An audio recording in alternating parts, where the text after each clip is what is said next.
यदि आप केदारनाथ धाम की यात्रा की योजना बना रहे हैं तो आप यह ज़रूर सोच रहे होंगे कि केदारनाथ धाम कैसे पहुंचा जा सकता है। यदि आप केदारनाथ धाम जाना चाहते हैं तो हम आपको इस वीडियो में केदारनाथ धाम से जुड़ी सारी जानकारी विस्तार से देंगे, परंतु उससे पहले ज़रूरी है कि आप केदारनाथ धाम के साथ साथ चार धाम यात्रा से जुड़ी हर छोटी से छोटी जानकारी इस वीडियो से प्राप्त कर लें, ताकि आपकी केदारनाथ धाम यात्रा में कोई परेशानी ना आए। एक्सप्लोर इंडिया विद विकास में आपका स्वागत है। आज हम चार धाम यात्रा पर चर्चा करेंगे। हिंदू धर्म की पौराणिक कथाओं के अनुसार यदि कोई व्यक्ति अपने जीवन काल में एक बार चार धाम की यात्रा कर ले तो वह सभी पापों से मुक्त हो जाता है और मृत्यु के उपरांत मोक्ष को प्राप्त होता है। यही दृढ़ विश्वास दुनिया भर के हजारों हिंदू तीर्थयात्रियों को चार धाम यात्रा के लिए प्रेरित करता है। चार धाम यात्रा प्राकृतिक सुंदरता के शौकीन लोगों के लिए भी किसी जन्नत से कम नहीं है। इस यात्रा में आपको स्वच्छ एवं पवित्र नदियाँ, कल कल बहते झरने, बर्फ से आच्छादित पहाड़ और हर तरफ हरियाली और प्राकृतिक सुंदरता के दर्शन होंगे। इन पवित्र जगहों पर जाकर आपको ऐसा लगेगा कि आप स्वर्ग अर्थात देवभूमि में ही आ गए हैं। इसमें कोई दो मत नहीं है कि चार धाम यात्रा हिंदुओं में सबसे लोकप्रिय आध्यात्मिक यात्राओं में से एक है। चार धाम का अर्थ है यमुनोत्री, गंगोत्री, केदारनाथ और बद्रीनाथ। प्रतिवर्ष मई माह में यमुनोत्री, गंगोत्री, केदारनाथ और बद्रीनाथ मंदिरों के पट अर्थात द्वार खुलते हैं, जो अगले 6 महीनों अर्थात अक्टूबर तक भक्तों के लिए खुले रहते हैं। चार धाम यात्रा मई माह में तथा सितंबर अक्टूबर माह में की जाना सबसे उपयुक्त है। बरसात के महीनों जुलाई तथा अगस्त में यात्रा करना बहुत ज़्यादा खतरनाक माना जाता है, क्योंकि इस समय भारी बारिश के चलते जगह जगह रास्ते भूस्खलन के कारण बंद हो जाते हैं तथा आप रास्ते में ही बुरी तरह फंस सकते हैं। इसलिए हमारी आपको सलाह है कि आप 15 मई से 15 जून अथवा 15 सितंबर से 30 अक्टूबर के बीच ही इस चार धाम यात्रा का टूर बनाएं। यह समय इस यात्रा के लिए सबसे आइडियल समय होता है।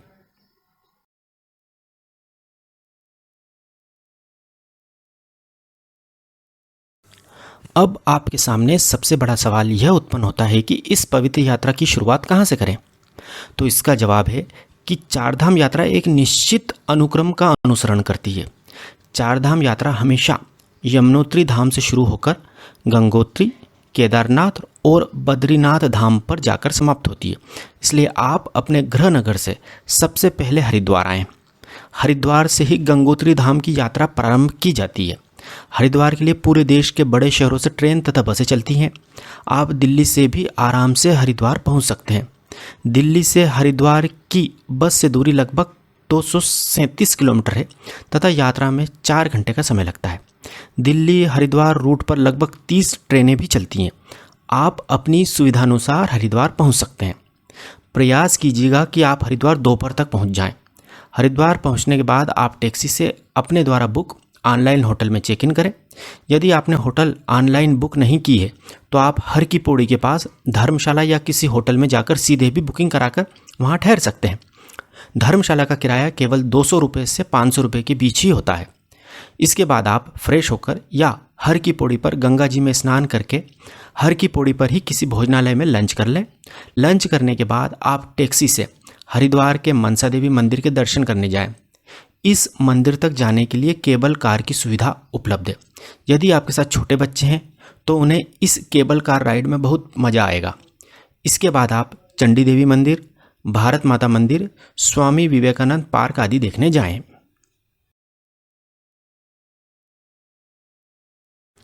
इसके उपरांत आप हर की पौड़ी पर हर शाम को होने वाली गंगा आरती में शामिल हों। इस गंगा आरती में शामिल होने के लिए हिंदू तीर्थयात्री ही नहीं अपितु विदेशी टूरिस्ट भी बहुत बड़ी संख्या में आते हैं। गंगा आरती में शामिल होने के बाद आप हर की पौड़ी पर किसी भोजनालय में भोजन करें तथा अपने होटल या धर्मशाला में जाकर विश्राम करें। इस प्रकार आपकी चार धाम यात्रा का पहला दिन समाप्त होता है। अगले दिन अर्थात दूसरे दिन सुबह आप हर की पौड़ी पर गंगा जी में स्नान करें तथा वहीं पर होटल में नाश्ता करने के बाद अपनी होटल से चेकआउट करें। इसके बाद आप हर की पौड़ी के टैक्सी स्टैंड से जानकी चट्टी तक के लिए टैक्सी बुक करें। जानकी चट्टी तक बस सेवा भी उपलब्ध है, परंतु टैक्सी से जाने का फ़ायदा यह होगा कि आप ऋषिकेश आदि जगहों पर घूमते हुए तथा एंजॉय करते हुए जानकी चट्टी तक पहुँचेंगे। जबकि बस से यह सब मिस हो जाएगा। यदि आप ज़्यादा सदस्य हैं तो आप हरिद्वार से टेम्पो ट्रेवलर या कोई अन्य ज़्यादा सीटर टैक्सी बुक कर सकते हैं। हरिद्वार से जानकी चट्टी तक की दूरी 221 किलोमीटर है तथा रुकते रुकते जाने पर लगभग 7 घंटे का समय लगता है। अब आप हरिद्वार से ऋषिकेश की ओर प्रस्थान करें। रास्ते में लक्ष्मण झूला भी देखें। ऋषिकेश हरिद्वार से केवल 20 किलोमीटर दूर है। ऋषिकेश से आप नरेंद्र नगर, चमाब, ब्रह्माखाल, बरकोट, स्याना चट्टी, हनुमान चट्टी, फूल चट्टी होते हुए जानकी चट्टी पहुँचेंगे। जानकी चट्टी पहुँचते पहुँचते आपको शाम हो जाएगी। जानकी चट्टी में आपको रात में ठहरना होगा, क्योंकि जानकी चट्टी से आपको अगले दिन पैदल पैदल यमुनोत्री धाम तक पहुंचना है। जानकी चट्टी में रुकने के लिए साधारण होटल या रेस्ट हाउस बहुत सस्ते रेट में मिल जाएंगे। यहीं पर आप भोजन करें तथा रात में विश्राम करें। इस प्रकार 4 धाम यात्रा का आपका दूसरा दिन समाप्त होता है।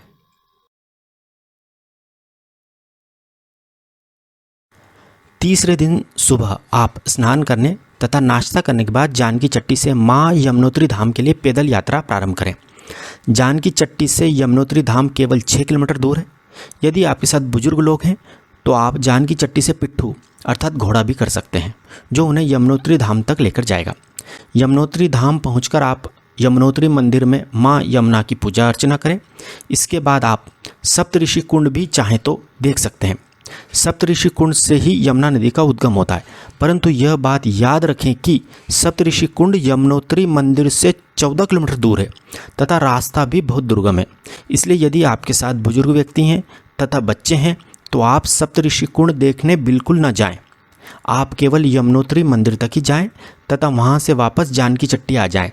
जानकी चट्टी में अपनी होटल में रात का भोजन करें तथा रात में विश्राम करें।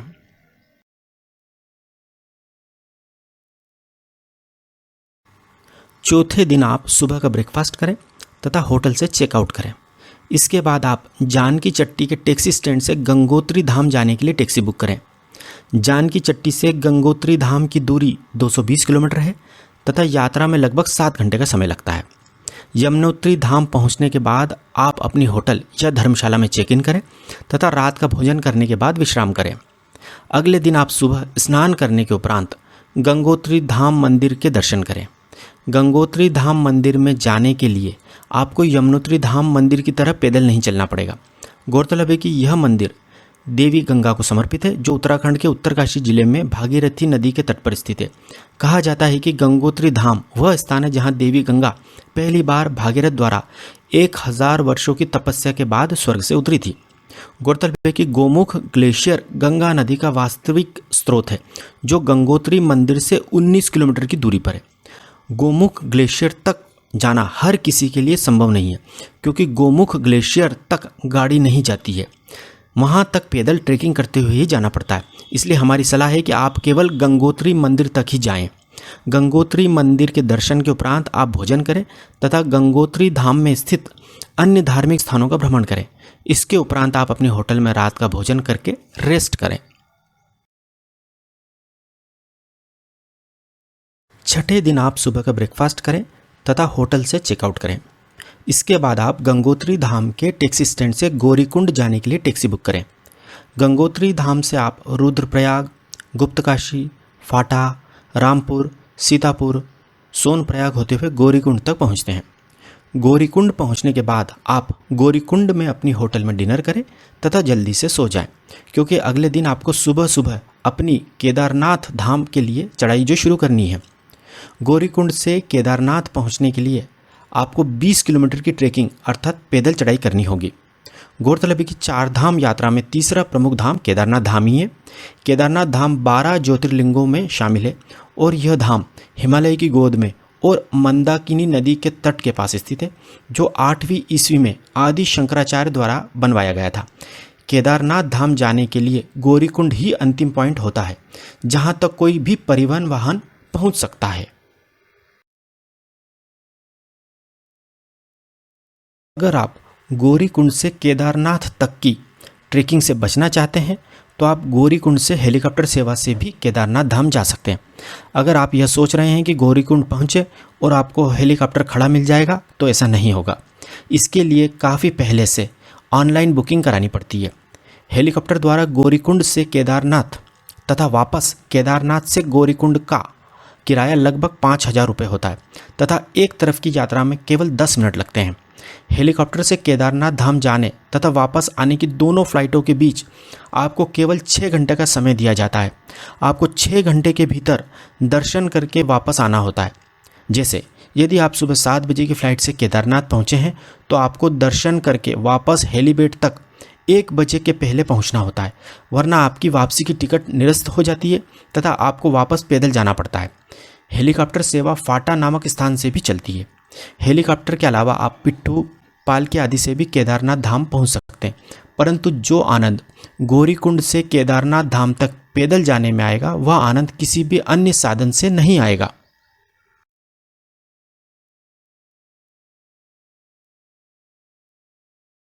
सातवें दिन आप सुबह 4 बजे उठ जाएं तथा गर्म पानी से नहाकर अपने परिवार के साथ तैयार हो जाएं। अपने साथ एक एक जोड़ी कपड़े भी रख लें, कुछ खाने पीने का सामान भी रख लें। आप 5 बजे तक अपनी होटल से निकल जाएं तथा 6 बजे तक केदारनाथ धाम के लिए अपनी चढ़ाई शुरू कर दें। आपको यात्रा मार्ग पर चाय नाश्ते की दुकानें मिल जाएंगी, जहां आप आराम से प्रकृति का आनंद लेते हुए चाय नाश्ता करें। आप अपने परिवार के साथ एंजॉय करते करते चढ़ाई करते जाएं। अगर आपको भूख लगे तो रास्ते में कई छोटे छोटे भोजनालय भी मिलेंगे, जहां आप हल्का फुल्का भोजन कर सकते हैं। आप आराम से भी चलेंगे तो लगभग दोपहर 3 बजे तक केदारनाथ मंदिर तक पहुंच जाएंगे। इस पूरी चढ़ाई में आपको लगभग 9 घंटे का समय लगेगा। गौरीकुंड से सबसे पहले जंगल चट्टी आएगा, उसके बाद रामबाड़ा जगह आएगी, फिर अगला पड़ाव लिनचोली पड़ता है। लिनचोली से 7 किलोमीटर दूर केदारनाथ धाम है। आप केदारनाथ धाम पहुंचकर सबसे पहले होटल या टेंट बुक करें। उसमें अपना जो भी सामान आप साथ लाए हैं वह रखें तथा उसके उपरांत केदारनाथ मंदिर में जो शाम की आरती होती है उसमें शामिल हो। इस आरती के दौरान आप मंदिर में प्रवेश नहीं कर पाएंगे, केवल मंदिर के सामने जो चौक है वहाँ से खड़े होकर ही इस आरती का आनंद ले पाएंगे। इसके बाद आप केदारनाथ ट्रस्ट द्वारा संचालित भोजनालय में भोजन करें तथा होटल या टेंट में रेस्ट करें। 8वें दिन सुबह स्नान करके आप केदारनाथ मंदिर में शिवजी के दर्शन के लिए लाइन में लग जाएं। यदि आप सुबह 5 बजे लाइन में लग जाएंगे तो लगभग 8 बजे तक आपको मंदिर में शिवजी के दर्शन हो जाएंगे। यदि आप लंबी लाइन में नहीं लगना चाहते हैं तो आप वीआईपी दर्शन पर्ची कटाकर भी दर्शन कर सकते हैं, जो कि प्रति व्यक्ति लगभग 2100 रुपये की होती है।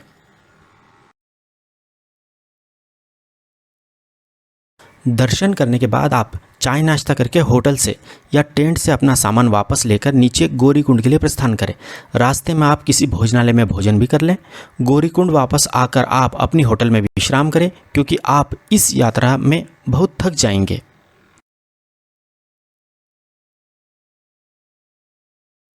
नवें दिन आप गौरीकुंड से बद्रीनाथ धाम के लिए टैक्सी बुक करें। 4 धाम यात्रा का चौथा और अंतिम धाम बद्रीनाथ धाम ही है। यह मंदिर भगवान विष्णु को समर्पित है। अपनी होटल से ब्रेकफास्ट करके आप चेकआउट करें। गौरीकुंड से बद्रीनाथ की दूरी 218 किलोमीटर है तथा यात्रा में लगभग 5 घंटे का समय लगेगा। गौरीकुंड से रुद्रप्रयाग, कर्णप्रयाग, नंदप्रयाग, चमोली, बिरही, पीपलकोठी, जोशीमठ होते हुए आप बद्रीनाथ पहुंचेंगे। यदि आप सुबह 9 बजे भी गौरीकुंड से निकलते हैं तो 2 बजे तक बद्रीनाथ पहुंच जाएंगे। रास्ते में ही आप लंच कर लें। आप बद्रीनाथ धाम में अपनी होटल में चेक इन करें तथा सामान होटल में रखने के बाद आप बद्रीनाथ मंदिर में दर्शन के लिए लाइन में लग जाएं। दर्शन करने के बाद यदि समय बचे तो आप आसपास के धार्मिक स्थल भी विजिट कर लें। इसके बाद आप अपनी होटल में आकर रेस्ट करें।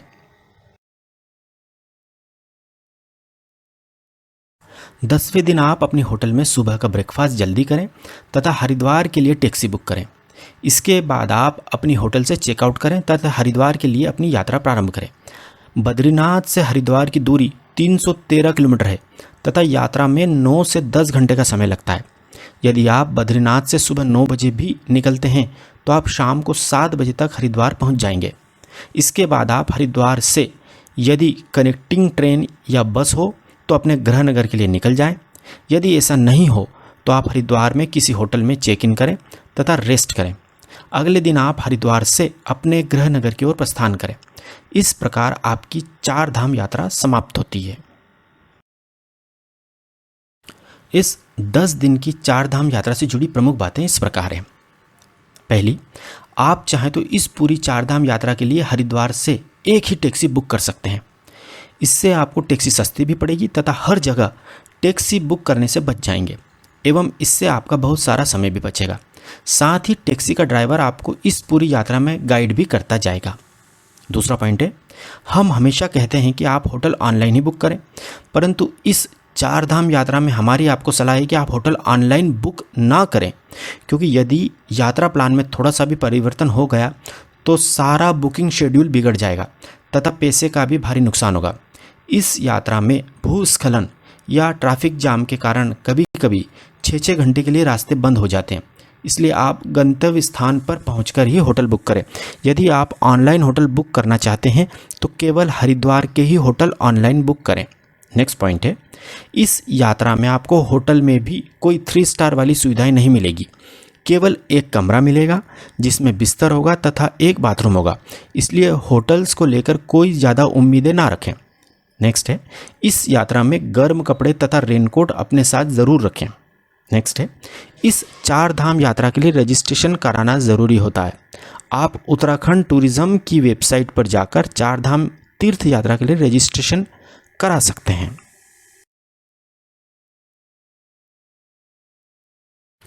अब हम इस 10 दिन की चार धाम यात्रा यमुनोत्री, गंगोत्री, केदारनाथ और बद्रीनाथ के अधिकतम खर्च की बात करते हैं। 4 लोगों का आने जाने का टैक्सी का कुल किराया लगभग 30,000 रुपये, 4 लोगों का 10 दिन का होटल का किराया 10,000 रुपये, 4 लोगों का 10 दिन का भोजन का खर्च 10,000 रुपये, 4 लोगों का यमुनोत्री, गंगोत्री, केदारनाथ और बद्रीनाथ में 10 दिन का अधिकतम कुल खर्च 50,000 रुपये। यदि इसे हम 4 से डिवाइड करें तो प्रति व्यक्ति अधिकतम कुल खर्च 12,500 रुपये आएगा। इस प्रकार आप केवल 12,500 रुपये में शानदार तरीके से टैक्सी को शामिल करते हुए यमुनोत्री, गंगोत्री, केदारनाथ और बद्रीनाथ की चार धाम यात्रा कर सकते हैं। तो अब इंतज़ार मत कीजिए, जल्दी ही चार धाम यात्रा का प्लान बनाइए। यदि आपको हमारी जानकारी सही तथा उपयोगी लगी हो तो प्लीज़ हमारे चैनल एक्सप्लोर इंडिया विद विकास को सब्सक्राइब ज़रूर कीजिएगा। Thank you. यदि आपको हमारा ये वीडियो पसंद आए तो प्लीज़ हमारे चैनल एक्सप्लोर इंडिया विद विकास को सब्सक्राइब जरूर कीजिएगा तथा बेल आइकन भी दबाइएगा।